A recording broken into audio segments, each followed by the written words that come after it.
Days, calls and messages have poured in from former customers about Steve's Yard Care in Omaha. Most claim the company took advantage of them and did work without their permission. Now Steve's attorney says they have the records to prove that work was done. 3 News Now senior reporter Jacob Zakowski is live with the latest. Jake? Well, guys, I spoke with the attorney for the Collections Analyst who is filing the lawsuits on behalf of Steve's. They say all work was documented. A former customer of the company says in his experience, Steve tried to convince him he asked for the work. The turf wars continue. Steve's Yard Care has filed 76 lawsuits in Douglas and Sarpy counties since January 19th for back payments. Of those, at least 20 have similar stories. Homeowners being sued said they had Steve's do specific yard work. Most paid him. But then he kept doing other work they didn't ask for and billed them.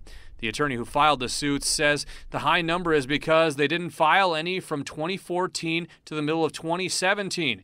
She says each account has written notes about every time a call was made to perform services and price, and that Steve wouldn't do it unless authorized. And I sent the bill in minus the 150 and told him I didn't authorize that, and he would call me up and say, Tom, you did authorize that. Tom Johnson says he hired the company for 10 years. Recently, Steve did an insecticide treatment without his permission.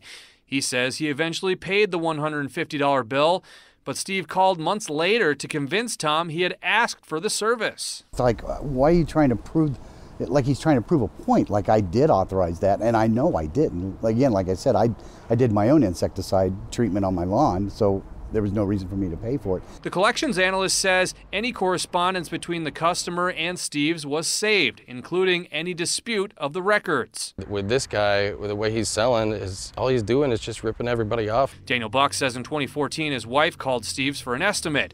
The company then came out and did work a few months later. When Daniel confronted Steve saying he knew his wife only called for an estimate, he says this was the response. And he said, well, she's lying to you. That's not what she told me. She said that she wanted me to come do it in May. And I know my wife would never do that. I think he knows what he's doing is wrong. The collections analyst says the 76 filings, which can date back 4 years, are less than 5% of Steve's outstanding balances, and this is well within the industry standard in the metro. Reporting live, Jake Zakowski, 3 News Now.